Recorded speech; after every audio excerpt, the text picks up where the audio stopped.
Mbote lisusu bandeko nanga bino bandeko oyangai masolona depuis ya mukolo mwa lelo to komi vendredi toza le 26 mars 2021 masolo na depuis bandeko nangai to kobeta masolo to solo la kanenge to mesana ko solo la yango esala ga batu mutema pasi to komeka ko sala ba mwa rappel ya makambo moko boye bandeko nanga to kobeta masolo ya mise à la disposition ya auditorat militaire ya major Karine na dossier procès Mukendi Chimanga masolo bao bazaji ko samba na cadre ya procès oya EPST ya détournement des fonds IGF contre bakonzi ya EPST lobby ba condamné bango 20 ans de prison masolo tokobeta bande konanga tokobeta masolo Nehemi Mwilanya Wilonja n'est plus coordonnateur ya FCC balobaki bakoya nzela moko bako panzana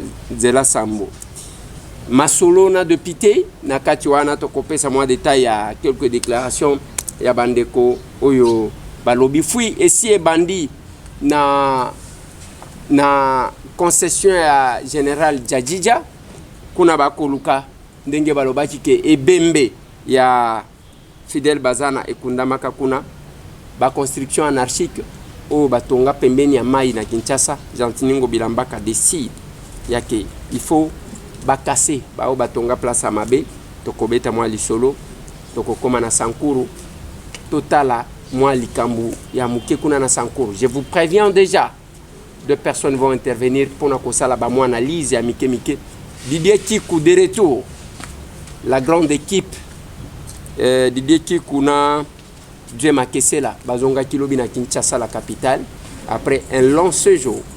Je crois séjour il y a presque un mois na intérieur bazonga kilobi a kosala la biso mois lecture il y a emplacement ndenge nini basala ki ba lampadaire ba makambo ebele na kokotsa Shadrack bala bébé pour une analyse sur la position ya FCC na makambo ndenge ezali ko salima. Donc quelque part là photo sala kandingwa mais na lingi bande konanga to ramasser moi mbangu avant to kende kuna tozali na communiqué nécrologique décès ya maman Marie Liema Bola Buna tante ya prof Jean Bele oyo akufaki na Kinshasa la capitale babengisaka ye alongwa kimboka et pas prof Jean Bele akomi na Kinshasa menzamba a décidé que abenga ye bisika ye azali maman Marie Liema Bola Buna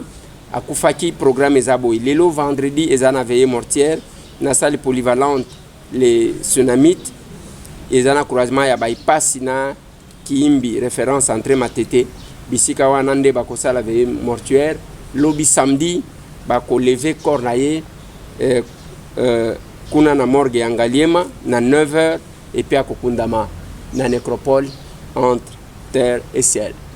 Que son âme repose en paix. Mes condoléances les plus attristées na professeur Jean Bele bande ko nyonso to bayibi professeur Jean Bele bao bayibi maman Liema Bola Buna bayeba ke azali susute professeur Jean Bele azali kopesa communiqué wana pour que ceux qui olandi yango okokipe kolekisa yango bande ko mususu bakoka ko landa parce que lobby samedi 27 mars levé à corps na morgue ya Ngaliema pona kokundama na nécropole entre ciel et terre. Na lingi tobeta masolo bande konanga avant une surprise ekoya na bangonga oyo ekoya parce que surprise wana eza eloko ya sika to komemela bino que ça soit na compte YouTube na biso que ça soit na tokomi wapi télévision. Encore un nouveau journal que nous allons vous proposer après avoir proposé déboulonnage. Il y a un nouveau journal qui va intervenir bientôt en français.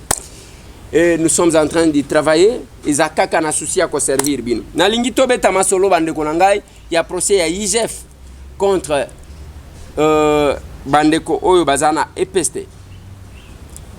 Et bandaki loko la blague. Ezo kende loko la polémique.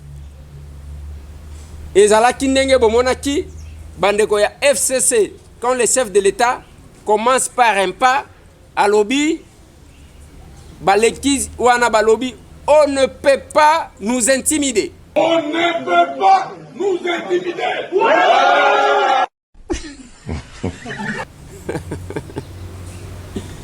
Et nangonga wana les gens faisaient croire aux autres que bango bazaba to makasi. Félix akosale loko mokote, Kabila, Yende, Shina Rambo, tous les théâtres. Et les humiliations que le chef de l'État a l'Obaka un jour. C'est la même chose. Quand l'inspecteur général de la finance a bandit qu'on communiqué sur certains dossiers, a vu Makambouya et pesté, et bimi le la moi polémique, moi nini, balobe que token de la justice, et pensait que et que ça les mandenge zalakina Luzolo Bambi enquêté à l'obi ba millions, 15 milliards, et zali kobunga, pendant qu'on avait un budget de 2 milliards, mais 15 milliards, batubako zobako kabola yango. Ceux qui a sali quelque chose, balobia ko kende na parquet ba libérer mout. Et les gens étaient encore dans cette logique là. IGF a créé en justice contre Bandeko. Bandeko nini ezana ndeko Michel Djamba ou azalaki inspecteur général, nandeko Delon Campagne ou azalaki ya sekopé. Et batouana ba reprocher bango que na 2 trimestres seulement, il y a 2020, Baliembongo 6 millions de dollars. 6 millions. Donc, mbongo wana, batu bakolia lokola nguba ba chantier zoko botama. Pendant que batu ya secteur wana, j'étais parti à Kabinda. Ngai na kenda ko plaider cause. Vous me voyez là, dans kota na banque. Cause ya enseignant. Bazo futa bangote. Mais comment na mutu muke azui oh obungi sa carte bako futa yote. Ces cas-là sont les gens. La CENI ne donne plus de duplicata. Bapé ça ka duplicata te. Les gens avec qui batoke bazo bimi ça ba fausse carte mais la nature a horreur divide. La nature a horreur divide. Mutu abungi si carte. Moyen zo mbongo na ye ezate. Alors, baké kozwa une autre solution au lieu que l'État organisateur ça là quelque chose. Est-ce que j'encourage? Je n'encourage pas, mais devant un besoin, quelqu'un tentera toujours de faire quelque chose. Et pendant ce temps, bakonzi oyo, bazaki bakonzi, naloba na bino, mukolo moko akolela, mukolo moko akosilisa carrière na prison. Et babandi kokende, IGF azwi ba avocat. Alobi soki nga mutu nazo kosela batu tokende. Bake kuna babandi ko samba. Et les gens pensaient que ekoleka ndenge lekaka. Soit tu vas kobenga ba pesi mutu 50 000 $, 100 000 $, ainsi de suite. Je me rappelle. Moko akenda na biro ya IGF yo boma moto yo zande konanga izwa mwa mokena yo olia. IGF alobite ko kende na makambu nengo zo kende nango anate. Awa c'est l'État qui doit gérer. Yango on annonce bino que bientôt un nouveau journal sur vos antennes en français. En français. Un nouveau journal. Oui, beaucoup yeba yango. Et ndenge tokolo baboye, cour d'appel à Kinshasa Gombe, lobby ba condamné ba chef Mibale oyo. Monsieur Michel Djamba, inspecteur général, na monsieur Delon Campagne. Ils ont été condamnés à 20 ans de travaux forcés. Donc 20 ans il y a des travaux forcés. Maintenant l'Union a rappelé une chose. Na Tchad lobby batu ba manifester. Ba manifester pour nini? Parce que Idriss Déby ba condamné na ba travaux forcés ba mona ka place angwa sale la kangote. Et les victimes ont estimé que c'est une façon de les couvrir. Ba manifester ba lobby tolingi tomona. Parce que quand vous condamnez quelqu'un, bo lobby na ba travaux forcés suka kana mon côté, travaux forcés wana ko sala nini? Mama moko abenga kana poto alobi ndeko Eliezer. Bato ndengo wana ifo basalela bango basalopete lokola ya dos ndombasi. Allez, basaleli bango salopete bakomi na mukongo wana ke muyibi. Bakomi awa bakomi muyibi. Donc bazokende azokoma na nzela omoni ba poubelle ba fulo ezali wana. Azo memaka yango bakomi kombo na ye. Ndenge bazalia soki bakomi Michel Diamba. Bakomi Michel Diamba muyibi. Michel Diamba bazwi na photo na ya mune bakomi na fonction oyo azalaki nango bakomi muyibi bazwi mususu Delon Campagne parce que l'acte de naissance d'un crime c'est le jugement. Dès lors que le jugement est là tokolo ba ke bazaba miyibi liboso bazalaki kojuire na présomption d'innocence ata soki balobi akokende en appel mais en attendant badéclare bango bamiyibi. Donc ntango bazoloba travaux forcés omoni bakaniveau na biso eza salité babimisi bango bazosurveille bango. J'ai vu ça baprisonnier na Zambie bazobimisaka bango bakende kosala misala. Alors babimisi bango babandi kokure bakaniveau kobanda tongo tipo quoi. Et puis moko bazokomba na ba Victoire na ba Kitambo magasin na ba rond-point Ngaba wapi lisu na ba Pascal place nini mususu na rond-point Upen ba place ya batu baza ebele okomi kombo na ye okomi na se muyibi. Donc azokomba azokire ba kaniveau batali mutu azalaki kozwa ba honneur mutu bazaki ko respecter azosala. C'est ça bande konanga. On doit veiller à l'exécution. Il y a la décision, il y a justice. Parce que condamner une personne est une chose. Et l'application de la condamnation en est une autre. Donc, eza ndenge wana bande konanga, ndenge tokolo baboy, batwa minen ya EPST, baza condamné à 20 ans ya ba travaux forcés. Ce qui aux 8 ans on a lobaki mukolo moko akokufela na boloko.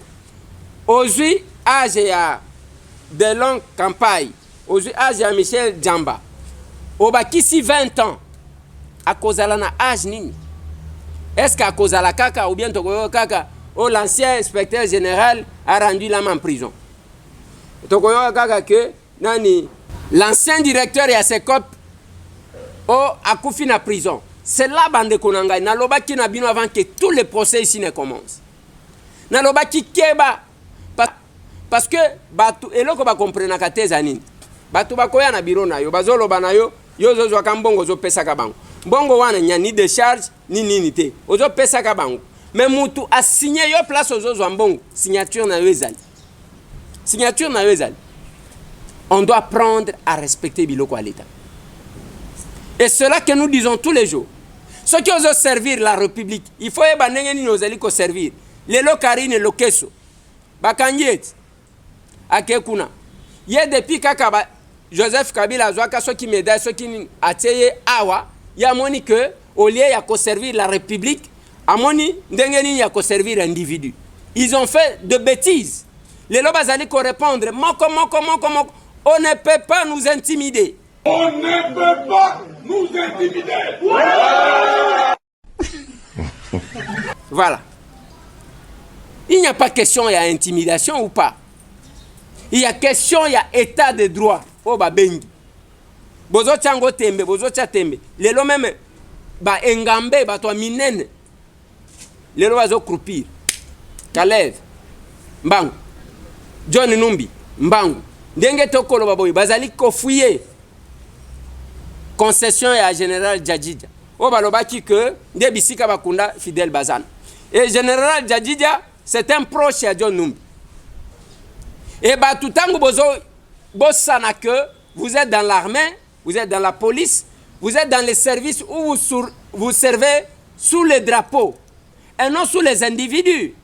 Dans le Bakanabino, il y a un général qui a travaillé avec 4 chefs d'État aux États-Unis. Azaka Kuna, Balongola Kaite.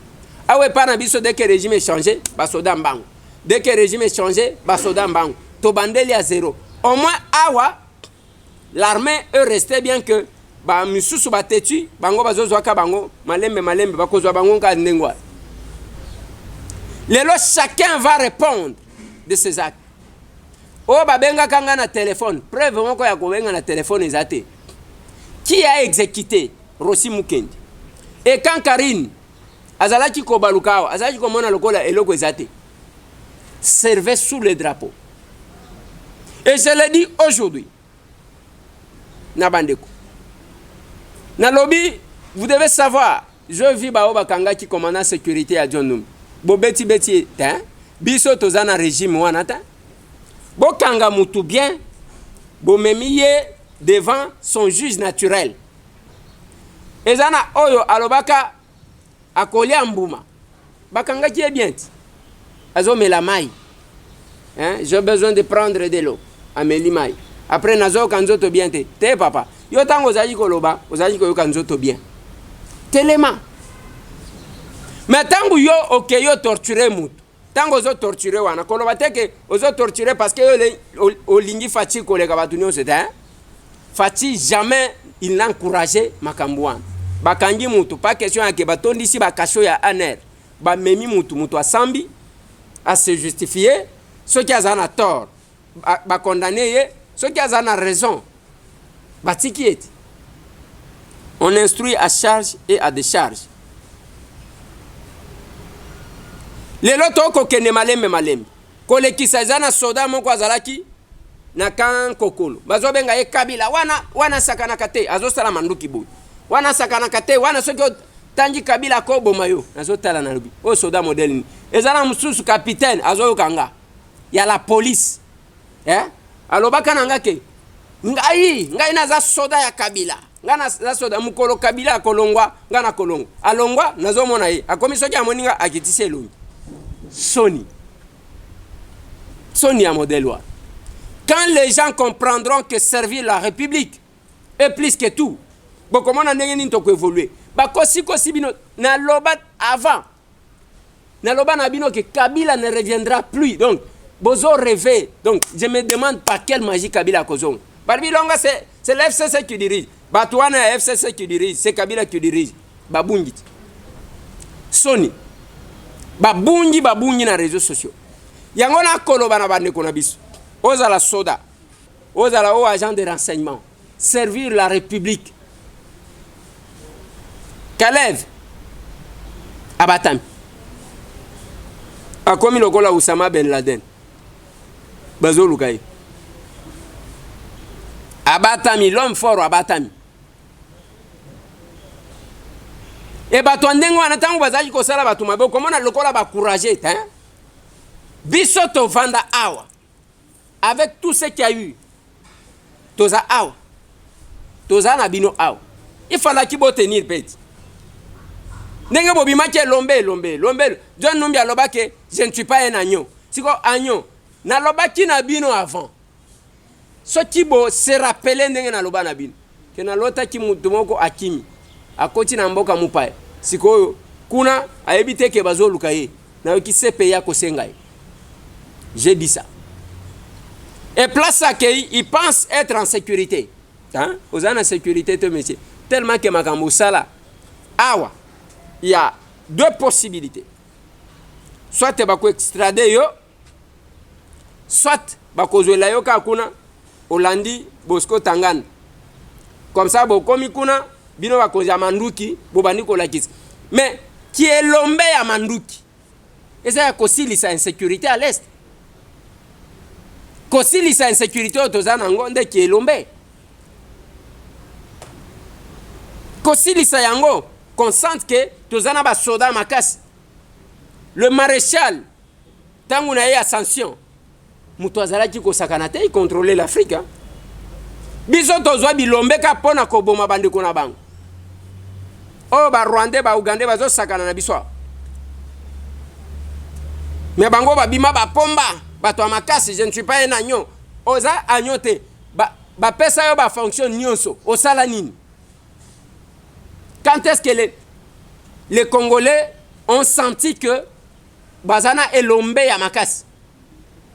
Eza lokola mutozana bana na yo parce que ceux qui ozwi manduki lokola bino bozo ba spécialiste yo betinga eloko nazali koloba na bino osala ata eloko te oyo ko beta muto ayebi manduki te a kosa la force na yo te yo zwi manduki à l'état boteka ka ba munition bozo ka ba mbongo na loba na bino batela ta muke ozana. Et là où nous évoluons même tout le monde biloko ngwa muke wana o ferme o nini basal bakobana kozwa l'état va commencer à saisir siko salini et bana na yo bako bénéficier na nini. Apprenez à servir la République qu'à servir les individus. Quand les gens apprendront à servir la République yangonga na lobana batu oyebi même tangu boko mona kabiso toko sala ka ba geste ya kosungana tozo sala ngote parce que on en a assez. Tozana ngote. Des fois ko la mukatu na rien mais batu ba yelio. Langage kaka ya mwa malamu bosololi na batu. Parce que nous sommes pour le pouvoir de l'amour et non l'amour du pouvoir. Yango monita ngona lobi na batu kyungu deka lobi ke tous les députés balingi ba koma kuna ba charognard batu ba lobi bino ba député ndebo za ba nini. D'abord, une difficulté de compréhension du terme utilisé et le manque de connaissance de la personne à qui vous vous adressez. Une difficulté à koyoka d'abord charognard et lobi nini. Charognard eza nyama oyo aliaka ba nyama ekufa oyo abomite. Et si quoi ce qui aussi mais c'est tambo lobi admettons que mais c'est tambo asenyi nini asenyi poste bongo mabeza eza nyama ya abomite akeko senga. C'est quand même compliqué. C'est quand même compliqué. Moi terme kaka ya mike wana parce que avant que ozwa mutu ocha yena contexte eza ndenge moko na moni mutu moko a publier lobi moi si wana soki ba pc 20 000 docteur Riget eza malamu parce que ba député bango bazwaki ba changeaki ba camp pour na 5 000 mais c'est tambo a changeaki camp azalaki wapi ake wapi azalaki wapi a komi wapi moko même tangu il ne faut pas bobi ma ridicule même quand vous publiez bazo mona que un responsable qui ne comprend pas, il n'y a pas de cohérence dans ce qu'on fait. Il n'y a pas de cohérence. Dans ligne tobeta lisolo ya FCC mais avant tobeta yango na ligne nazo Didier Kiku apesa biso compte rendu. Nazolo bela makambu ya ba lampadaire. Ndenge na yebisa kibino. Nous nous battons pour na Sankuru. Pour que le sambo ekozwa l'odia ekokipe kozwa. Mais oyo bazui to kozwa moi résumé na Didier. Mais nazo tali sabino avant que toko makuna. Natali sabino quand même centre ya handicapé na Tchumbe toza na territoire ya Lubefu. Botala ndenge ezali et puis tozonga toloba français na kitetela awa na Kinshasa.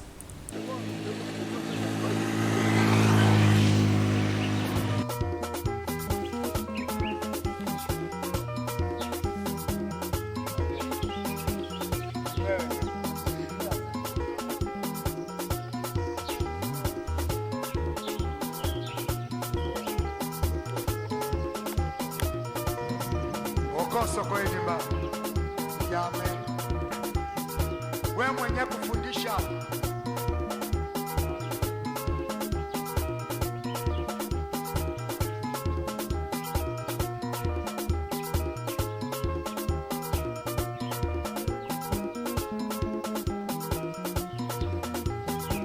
yale moyo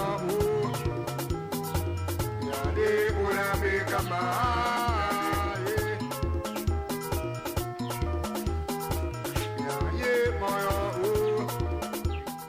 Voilà. Wana centre à ba personne avec handicap. Et Sankuru na loba kanabino. Oyo, mandalala wana bozomone za mandalala te centre yango wana ya ba personne avec handicap. Mbula soki ebeti bato ba vendre place wana. Mais soki zonjawa yo wana otetela ke mafumbe onet dal. Ke mafumbe ya modèle nini ozamo wumbu papa. Ozamo wumbu. Oza liberté. Vous avez eu la confiance de Joseph Kabila. Et belle, Lambert Mende, Cheo Kitundu, Oboyo Kakatam, André Tambo Mikolonio, Sokoloba Koloba, Batubazanga Soni Bangoan. C'est mon collègue de Pité, un cher collègue. Ozanga Soni, hein, parce que ceux qui te tiennent libino, Bamakamuna, Toza Awana Yambakayuna Masolona de Pité. Papa, Ozanga Soni, Oziba Moïse Kanga, Oziba Nin, tous ces gens-là, à qui Kabila avait fait confiance et pas na bango yangoan. Balabala ya munen. Sankuru c'est l'unique province. Et là là. Eh le mami au moins comme moi makadam ezakala mwana ditu. Sankuru bana bayeba ka goudron te. Bayeba ka te soki makadam ezalaka ndenge ni. Aéroport wana bazwa biloko moko e bimaka ba ndonge. Eza biloko moko ya mwindu boye ba beta nde ba chakuna aye awa ye wana kolobaka centre wana Nathalie Sabino couveze ya bana eza valise me baza awa kitetela moko ezotoka wana otetela ke mafumbe wana oza mowumbu papa oza mowumbu 21e siècle yango wana yango des fois quand on parle de Matata moi je l'encourage nazo encourager yete soki ndenge nini parce que Matata aloba que atikala kozwa ata 100 francs te IGF atomboki na ba procès tokoyoka Matata akosamba katoyoka mais quand même Matata ata soki lelo admettons dans l'hypothèse où ebimi ke Matata ibaka mongo wa l'état bakobuka université l'état kozwa yango ti ekotika la yabana Kindu ekotika la yabana Maniema école ekotika la wana hôtel ekotika la donc la province a bénéficié de quelque chose et Matata selon ma information toyoki azwa na bambongo na ye bazaji ko pesa ye azwe épargner muke jusqu'à totaliser 3 millions de dollars ake kotonga ba école mususu na mboka papa na ye na intérieur ya Kindu. Mais bino e pas na bino les bras financiers ya Kabila zaki nani bino batetela j'ai dit les bras financiers ezaka otetela ke mafumbe otetela ke ma boke kuna ale bosangani bobeti muna na bino oe eloko mon côté anyanya we nyanya soki anyanya we nyanya oyo epenga lobaka batela biso nanu anyanya wa nyanya ebomisa kutu garçon wana parce que aloba que mboka Lumumba anyanya wanya eloko mon côté batetela bazwa ba fonction anyanya wanya bazaka otetela ke mafumbi bake wana owe anyanya wanya nyongane ongane suna pene jamba anyanya Chasse Kalumba yeah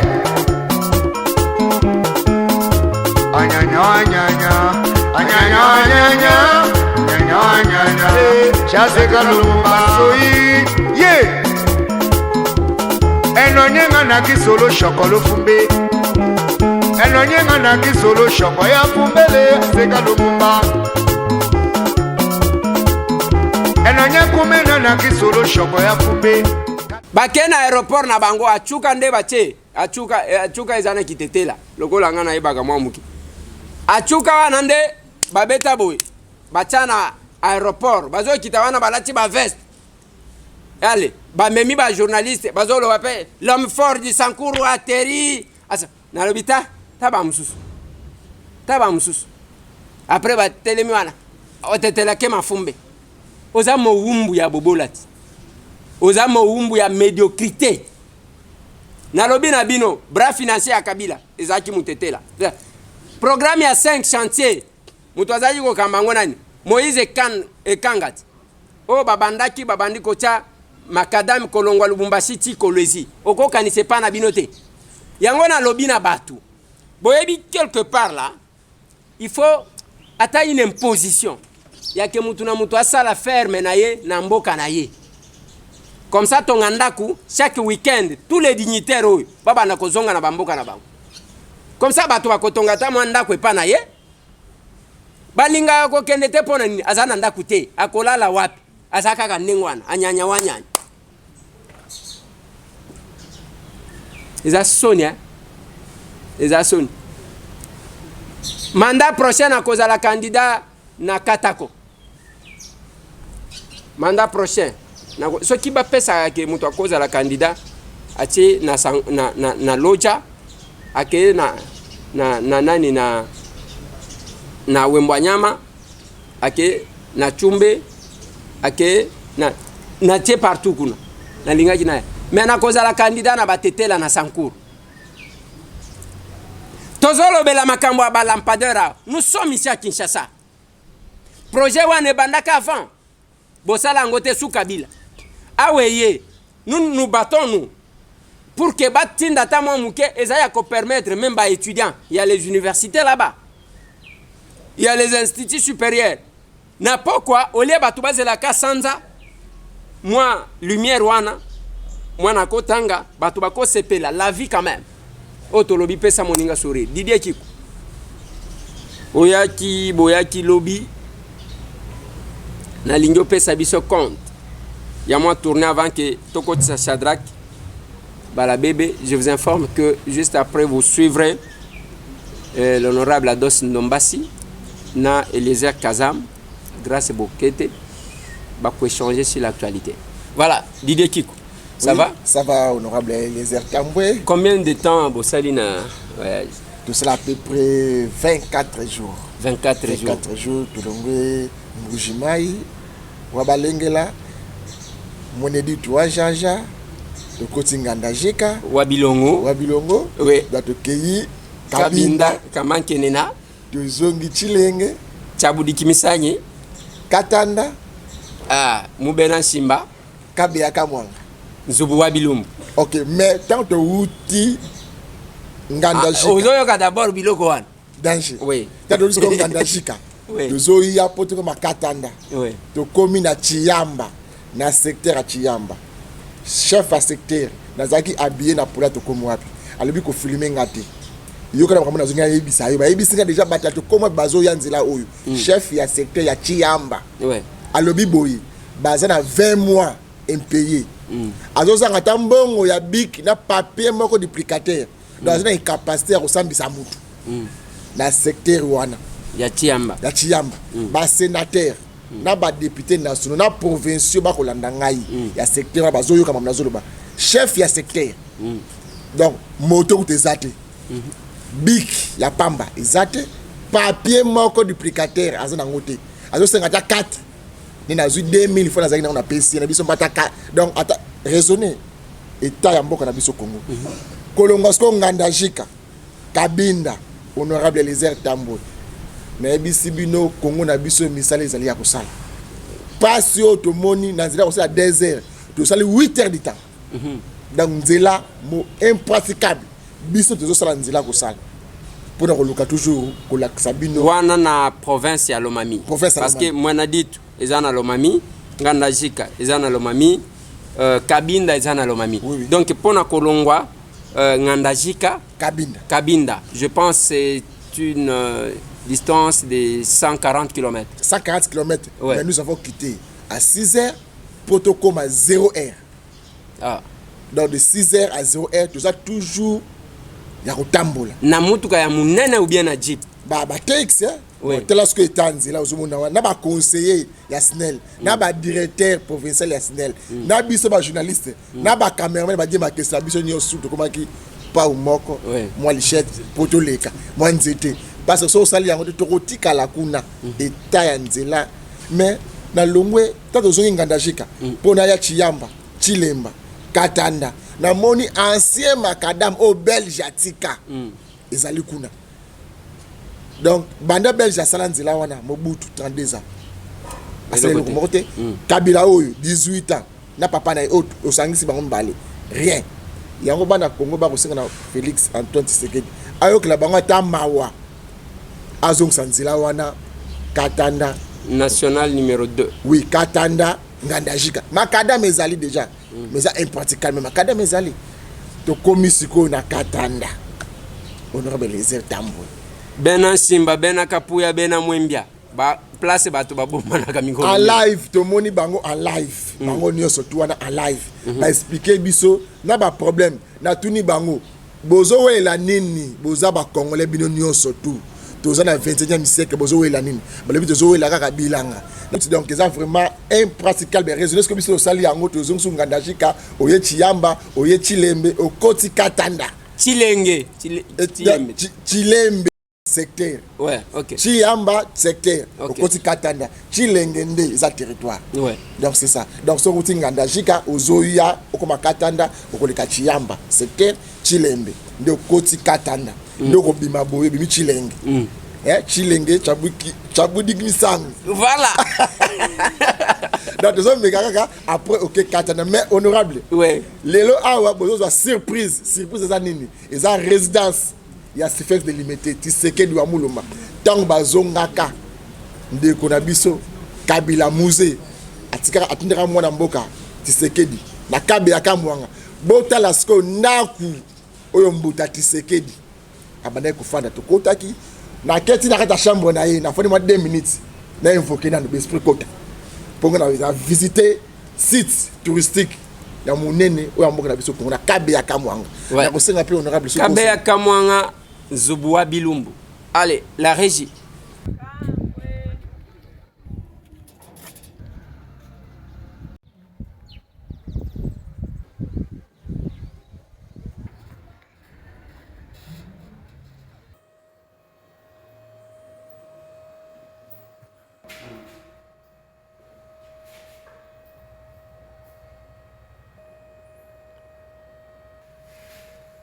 La porte, la fenêtre. B50 bande kolala mama zo fongolango honorable Eliezer Tambou. Ça hein, c'est là où dormait le B50D. Dans la onction, il y a 6 rangs. J'ai eu mon onction là où B50D dormait.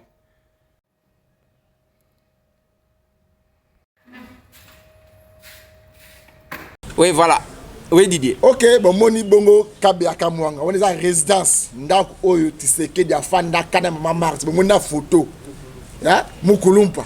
Na président actuel ya Congo ya lelo bazalaka kuna. Yango moni ye mokope apesi instruction. Baluka site, bazotonga site ya ba visiteurs touristiques, bazotonga ba hôtel, ba place à malamu belé président de la République démocratique du Congo. Apesi instruction. Ya bana Congo ba kene koluka site kuna na Kabeya Kamwanga batonga place ba. Oui, mais site wana Didier, il faut la site ya sika, eza biloko côté parce que tango zotala Kabeya Kamwanga yango wana. Il n'y a pas de système anti-incendie. Binobo même ba maison préfabriquée, boké kotonga kuna, c'est pas possible. De deux. Basala ndenge basali na grand marché awate. Batika ka ba pavillon loko akala pona et servir na référence. Ndebo basalaka. Ce qui bolingi ko tongis loko asika. Ce n'est pas bobuki biloko nyonso. Bakoya babuki même ndaku wana matata ponyo yo muto kenda kindu. Oui. Atika kanda ku bazali ko vanda. Ndako ye moko akoleli. Oyo bolimi c'est pas mo na moi parenthèse ndeko nanga. Oui. Matata ponyo na kati ya université Mapon na fondation Mapon honorable. Ndeko wana asa c'est quelqu'un félicité. A somba site ya sikate. Akenda na quartier oyo ya koli na lopango oyo ya bota na koleli. Nde asomi bandako ya ba voisin. Azu ndako ya koli atiki encore misé na kati ya fondation Mapon soko koti ko mona ndako eza wana. Na ba forme ba ndako akala pe na wana mboka. Eza ndako oyo matata mponya akoleli. Ndanga bandako kolala ndako eza na chambre te. Salon cuisine kana ndako wana. Na kati ya fondation eza kuna na kati. Asa c'est quelqu'un à féliciter. Ouais, c'est la même chose. On ne doit pas chercher à tout moderniser. Ndako ya Tshisekedi wana na Kabeya Kamwanga. Ata soki batongi nini, batika quand même ezala ka place ya ba tu bazo ya ko visiter ba moni place. Oui, parce que la carte wana on a bata photo na ye na mama Marti. Ouais. Photo pe na ye mo ba décorer ko décorer pe na je crois na marqueur. Eza kuna na carte. Eza à peu près 4 chambres, 5 chambres, couloir na salon. Na ba kiti o ye mo ko sphinx. Ba photo mu juste mo na eza na kata kitu a vert wana ya kala wana eza kuna na kati da bato ko eza ko misé mo boy tant ba kongle bazo yaka tozo mo na yango eza biso mo malamu mingi mais honorable Eliezer Tambou ko koma na biso na zone ya Kasai wana eza na biloko mibale to nto epingle olimbisa biso mo muke tozo ka IGF na kata Kongo tozo ka bazo kanga mibi mais tozo ka toyeba route oye banda Mbujimai Kabinda mbongo na yango ebimaka ezana ba député nationaux na ba sénateur na ba député provinciaux ya province Lomami bayaka na Kabinda balobi ke mbongo ebimi ezana banki boyi mais mokonzi mboka a lancé projet Moussa Banzela mais avant ba sala nzela wana ba bandela misolo muso ekota na kata nzela Kabinda Mbujimai nani alia mbongo ya nzela wana eza pa nani eza pa na banki nini na monta yango yebandi makamna zolo ba awa beli nyonso ya Lomami bazolo ndanga ba yima makamna zolo ba awa province ya Lomami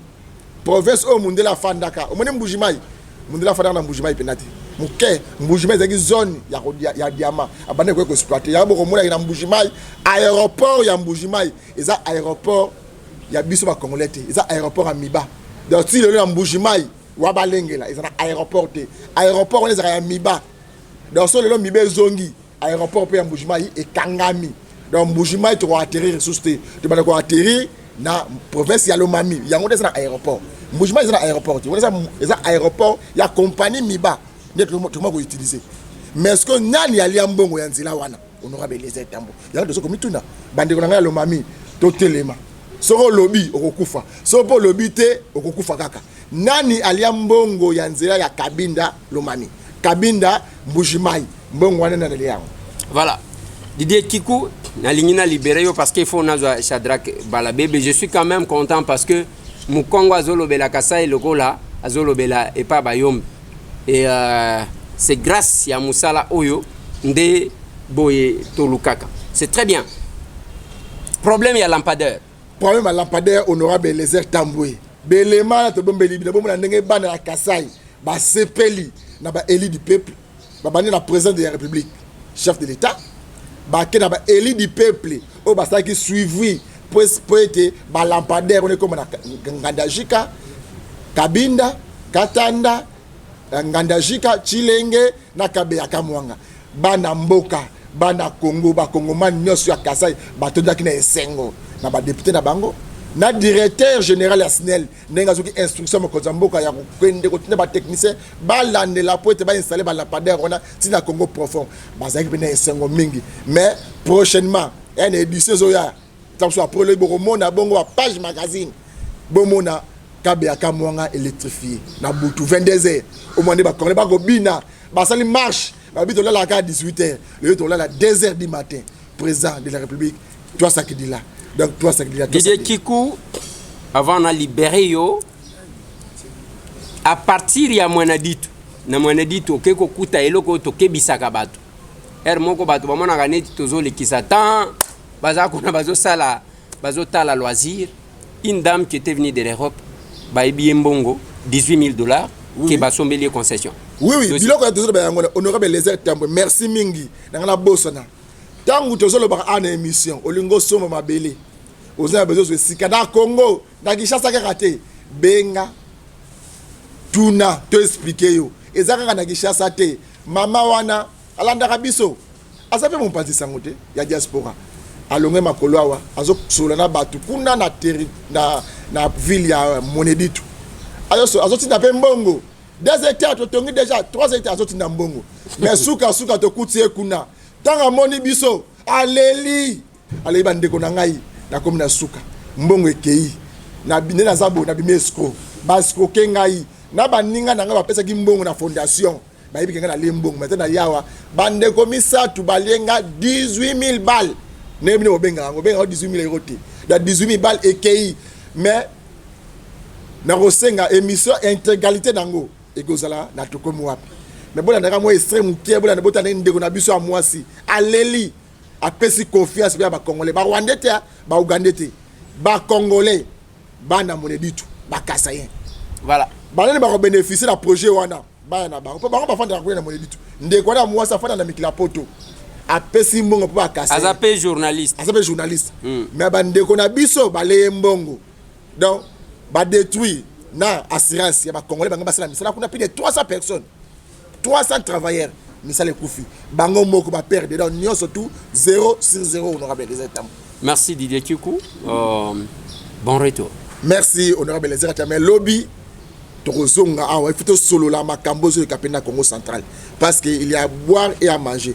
Donc la province moko Congo central banda Mobutu atika biso ba ministre d'état bazalaka ba vice premier ministre bazalaka banda Kabila zo pouvoir au Congo central tozwaka ba vice ministre ba ministre d'état azalakati vice premier ministre azalakati na Congo central dossier on a yeli awa na beta CT na bana Congo central bolingana yango na ye na tombola makalisi na bango to sangana to simbana to mema pe kolo na biso ke liboso.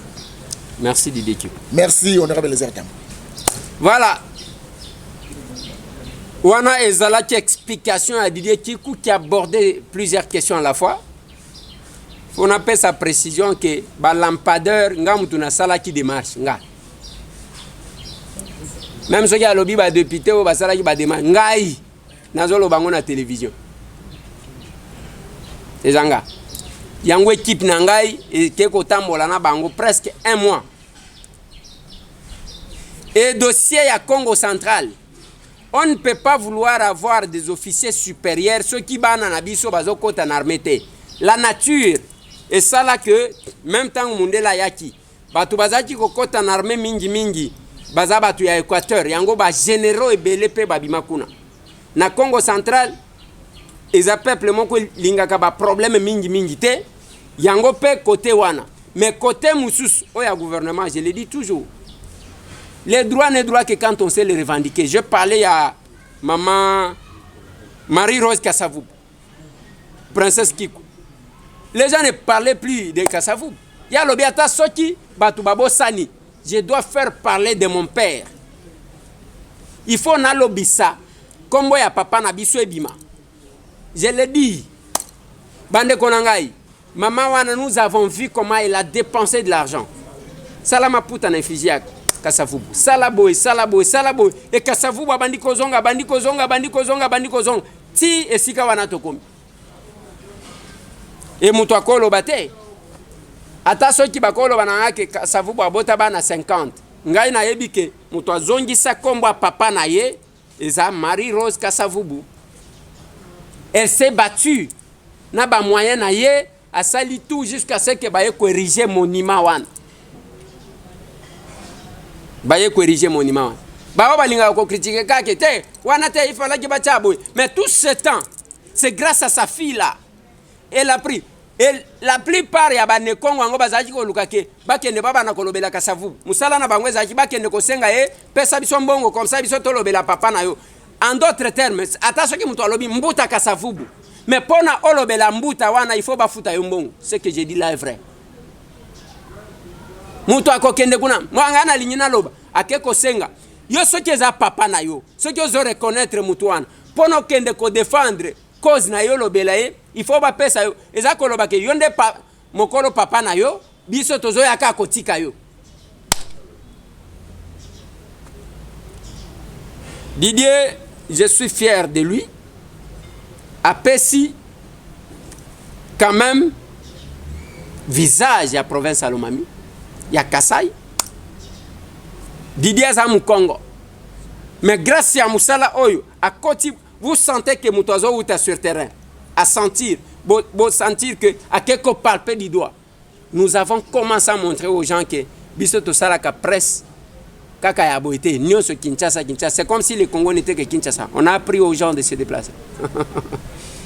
Shadrach na lingito solo la nayo na Oyetali Makamou ya FCC. Shadrach, ça va? Oui, ça va bien, honorable les intimes. Ouais. Makamou nini oyenango awana masolo na député.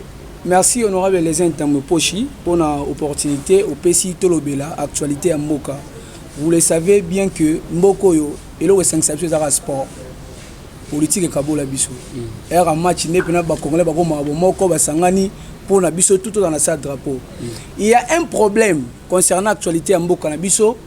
Ndenge bandeko nyoso balandaki yangolobi bayokaki il y a un communiqué qui était rendu public signé na Raymond Chibanda o azali bongo mais avant lobela communiqué olobi makamwa sport lobi topolagiti RTNCP baboy ko retransmettre match ce n'est pas que baboyaki problème ezande nyongo 320 000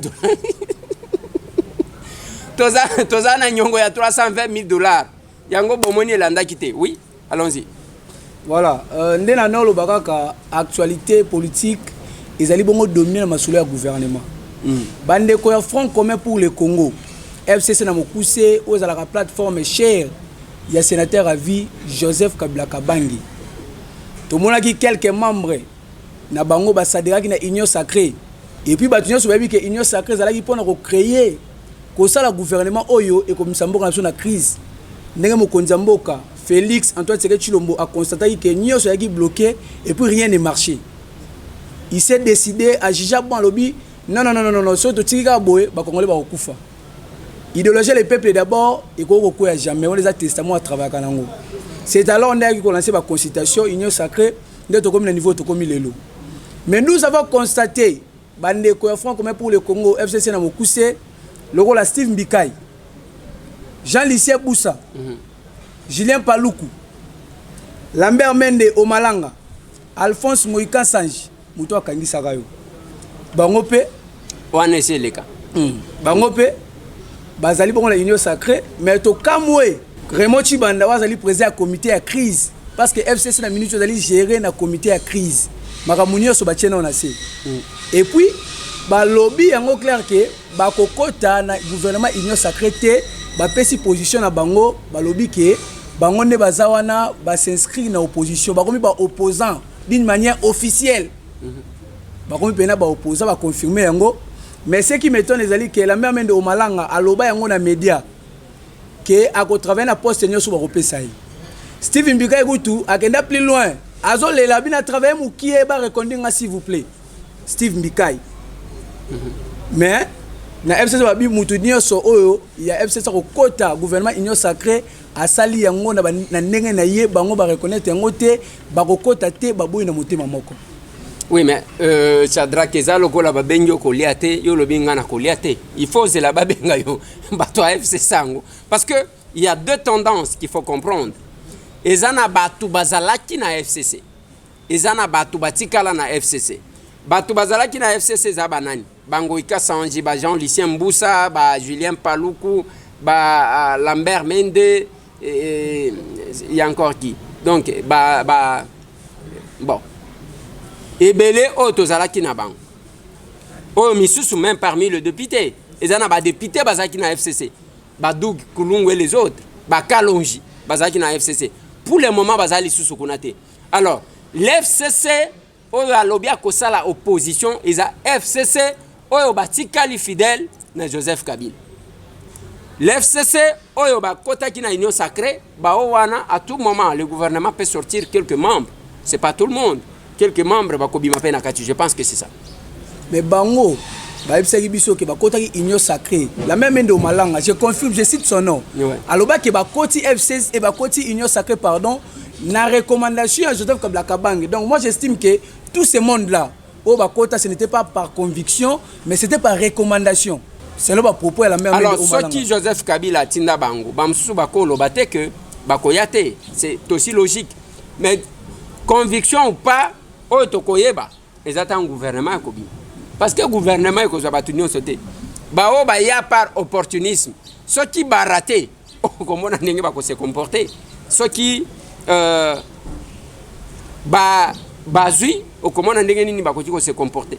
Est-ce que tokoti ko comprendre par là que on a deux tendances opposées mais qui prétendent être dans une même famille politique? Oui certainement parce que lobby na contactaki mutu moko ozali proche ya Kabila mikolo yo ozali pena proche ya sénateur à vie Kabila zo benge mingi ba so na Joseph Kabila ba 5-10 fois par jour azolela parce que Kabila promettait que na gouvernement oyo ba promettait bango 3 ministères ba promettait bango 3 ministères ne Kabila bisaka que yo ça calme yo lo ozalanga ozwa ministère tanga moni communiqué on ezali rendu public parce que bazali consulter té ba monika comité de crise et publier communiqué. Ndé lobby on est d'accord c'est lamenté mais non moi je savais que je serais ministre. Charognard au Tchungwa comme Azalobaki. Gabriel. Mais ici chaque député veut devenir ministre. Ce sont des charognards. Oh. Bon, Shadrack Nalingina libéré yo parce que ngongana biso koki na yamba batu na ngai na jikuna balobi o bayeko beta zango awa ata bino moko mutu akolamuka na tongo pendant que bato bazo pema biso tolamuka kaka boy tokosala ndenge. Shadrack, moi dernier commentaire. Voilà, la ligne lobara que tout ça ezolakisa que ba politiciens congolais ba travailler pour l'intérêt personnel. Si c'est pour la nation, moi je pense que batunio so obarozo obaroza ba ministre obarotravailler na gouvernement union sacrée parce que union sacrée dans la bit nango. Les bits ezali ya kobimisa mboka na crise o ekotaki na yango ne mokonza mboka alobaki yango na kinkoli. Zelato prier parce que na yika onction moko yelingai parce que au moins temps tozolo bel FCC moi prière ça la moi bien. Prière ya FCC. Kagi misu tata nzambe biso bana na yo ba jeune kabiliste. Tokotika mokonzi ya mboka na biso Félix Tshisekedi na maboko na yo. Oza na kati na ye on rappelé ye que akomi président pour la constitution on rappelé ye que mutoza na droit ya gouverner constitution azate on rappelé ye nzambe s'il te plaît ke Congo oyo bato bakufi mingi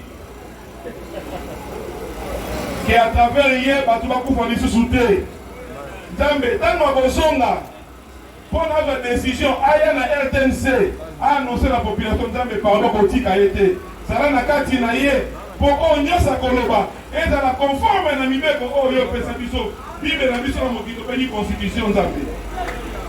S'il te plaît Seigneur, au nom ya amour ya mboka oyo totiki président na maboko na yo Nzambe kangai matoi na bato oyo bazali koya kopesa ye conseil ya mabe Nzambe pesa ye motema ya kolinga ndeko na Joseph Kabila oyo andemaki kotika pouvoir na kima nyonso po ya zala wana Nzambe tosengi yo pardon pesa ye bolingo ya kolinga peuple mpo lelo oyo soki makambo ebebi peuple akomona pasi Nzambe kozala na ye ebandeli tina suka na nguya na yo toza na espoir ke tanga koya na RTNC akofele constitution te nous disons amen. Voilà, continuez. Il fallait qu'il quand même moi de Sambela Karawi. Voilà, nena neoloba mokonzi mboka Félix Antoine Tshisekedi Tshilombo na kinkole ayebisa ba pêcheur alobi na ba population so ba ka ebele. Asi bango gouvernement oyo bima oyo to ko travailler mingi na amélioration ya condition à vie ba congolais parce que nous pouvons pas ignorer que mai eza pasi. Courant koloba te comme le roi Marie de nuit d'ailleurs à 0,4. Vu ce babylone ko ba produit première nécessité koloba kututé donc population bazoni comme na niveau mo oyo comme pena ba érosion si ba érosion koloba te surtout na district na yo Lukunga moyen te na Lukunga batu batika mabuko le pont le roi esthétique à podium jusque là aucune solution. Il paraît que na monga fula kuna batu bo bapesa mbongo pour la misala pe ko kipe ba bendamité mbongo pe monanité. Merci Shadrach. Merci beaucoup. Merci. Voilà. Exactement commentaire wana ya Shadrach. Ce qui est vrai, c'est que FCC va commis. Il y a le calendrier, hein? Calendrier à session parlementaire. Na FCC Kibino. Yango. Oyo, balobi projet de calendrier des travaux de la session ordinaire de mars 2021 et répartition des matières en commission. Donc, bape sibiso awa. Ce qui est tali bakoti na commission wana parce qu'il fallait le faire. Na bato bakomi minoritaire, bazalaki majoritaire kuna, bake kuna ba troubler, on va débattre de ça. Mais dis-moi au numéro 14, il y a ba matière retenue pour cette session, il y a notre proposition de loi portant création et organisation des fonctionnements et fonctionnement de l'ordre national des sages-femmes, honorable Tambwe Eliezer, commission mixte sociale et culturelle, genre et famille et enfants, en attente des observations éventuelles du gouvernement. Je pense que Yango Ana, c'est notre loi. Et à ce stade, Tolingi Bolanda, le rapporteur de notre bureau, qui fait rapport de ce calendrier. Le calendrier des activités de la session de mars a été adopté ce mercredi 24 mars 2021 à l'Assemblée nationale. Le président de la Chambre basse du Parlement a réuni les présidents des groupes parlementaires ainsi que ceux des différentes commissions permanentes dans le FCC en vue d'établir un programme contenant les matières à traiter au cours de cette session. L'intérêt commun a primé sur l'intérêt politique. Tous à l'unanimité ont adopté le calendrier tard dans la soirée. Le calendrier a été adopté et sera soumis aux délibérations de l'Assemblée plénière. Mais un autre sujet reste sur la table des discussions. C'est la nouvelle configuration de la majorité parlementaire qui devrait s'étendre en principe dans les groupes parlementaires et commissions. Seulement voilà, les présidents de ces structures appartenant au FCC restés fidèles à Joseph Kabila ne partagent pas le même constat fait par le premier vice-président de l'Assemblée nationale, comme l'explique ici le rapporteur de cette institution. Aujourd'hui, actuellement, la majorité parlementaire contient 13 groupes parlementaires et l'opposition 3 groupes parlementaires. Dans l'ensemble, c'est 16. Mais nos collègues de l'opposition n'ont pas accepté. Ils ont dit qu'ils ont 5 groupes parlementaires et que la majorité en a 8. Il a été décidé dans l'ensemble des participants que les échanges se poursuivent pour qu'on harmonise et on puisse marcher ensemble. Notons que, depuis la rentrée parlementaire de ce 15 mars 2021, aucune séance plénière n'a été convoquée. Lembili Boula, rapporteur de l'Assemblée nationale, évoque la disparition du député national Henri Thomas Lokondo qui n'a pas laissé indifférente toute la représentation nationale. Voilà. Et Zandenge wana toko bana kala mingi te. Mais faut boye par rapport à la construction anarchique. Et zane loko ekosalema. Jantini Ngobila akeya tali bisika batu bazotonga ma ezali awo ya tongiwa. Après batu babomi. Bato oyo balobi basovaki bana wana 4 mama na bango ezake batongi na collecteur d'eau. Tangu mai ezolia na sima yeko toboka e bendi na lobaka na bino ezane loko makasi te nzamba kela lokola mai. Donc c'est un peu compliqué. Na lingina sukisa pona émission ya lelo bande konanga tozo bande konabiso, mais en attendant grâce Bokete, un petit commentaire sur l'invité qu'elles vont recevoir. Voilà, grâce Bokete, Bokozela, honorable Ndombasi, c'est ça? Oui, tout ça c'est la honorable Ndombasi, Ados, au Azali Bongo, invité na biso ya mokolo ya lelo, tokobeta na masolo ya politique. Toko lukato développé honorable Ndombasi tomonié outil na culture mbalamoka comme na politique akomeka ko développer biso ko expliquer biso qu'est-ce qui s'est passé. L'élite de la Funa parce que na Funa pe ba moi makambo ezali. Et puis aza élu sur la liste ya SID ya Martin Fayulu. Martin Fayulu azana la muka akopesa biso basango ya la muka tozo bate soki baza ya kolala to bazaka ya kolamuka. Et puis vu que Azan a la Mouka, tout le monde n'appelle ya président Félix Antoine Tshisekedi à l'Union Sacrée, Bango Bayete. Honorable Ndombasi a été ni na compte ya la Mouka, ni de manière indépendante. Si quoi question na biso, to naye aibisa biso espoir ni niazo pesa na Union Sacrée. Ye mutaza libanda vision en fait vu naye ya Union Sacrée ezani ni peuple koki ko espérer et mona quelque chose ou pas. Merci, grâce Bokete Tozwa Eliezer Kazam, aussi pour les mêmes commentaires. Voilà, Eliezer Kazam, dans l'attente de l'honorable Ados Ndombasi. Un point, quelque chose à ajouter sur ce que Grâce venait de dire? Oui, effectivement, sur ce que Grâce a dit, Tozaka en attente, il y a invité Nabiso, honorable Ados Ndombasi, Azali Bongo, Grâce a expliqué comme bref et tout.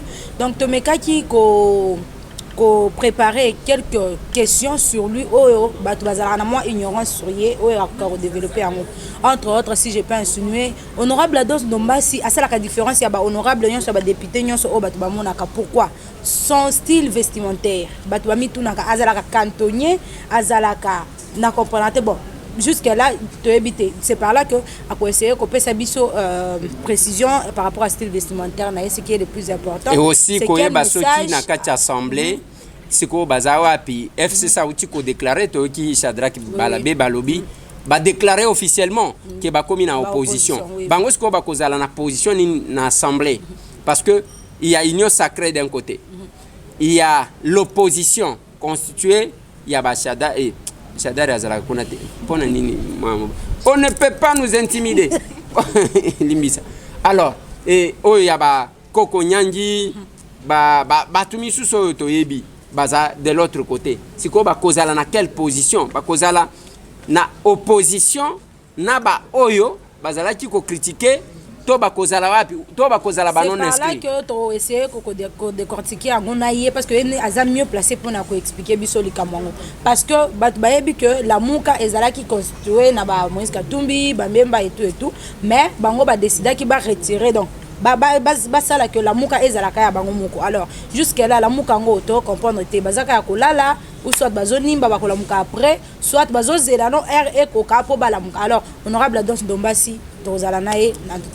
Merci Eliezer Kazam. Allez, bonne journée et bonne émission. Hein? Merci beaucoup, honorable. Voilà. Na lignina suki sawana. Mais nazotali sabino quelques photos que vous voyez là. Waneza na Goma ba jeune ya Goma, ba sali cercueil, ba memi ba photo, ba lobi ba kolela John Magufuli, le président tanzanien. Na Goma. Je suis en train de me poser des questions. Place Batouba créer une polémique à Pam. Quand le chef de l'État a décrété 3 jours, il y a deuil national, balobi bato bazokufa na Beni, bato bazokufa na Est, Beni eza na Nord Kivu. La manifestation que vous voyez est salemi na Nord Kivu na chef lieu. Kotango bato bakokufa, bokosala quel commentaire? Bande konangai. Il faut apprendre à faire la part des choses. Ne fût-ce que ça. Kosala la part des choses. Plus 243 998 311 332. Tokutana na ba ndeko ndenge bayaka na tongo tokosala ndenge. Mais ceux qui ont la possibilité à kosunga ndeko na yo sunga ye. C'est le moment. Merci.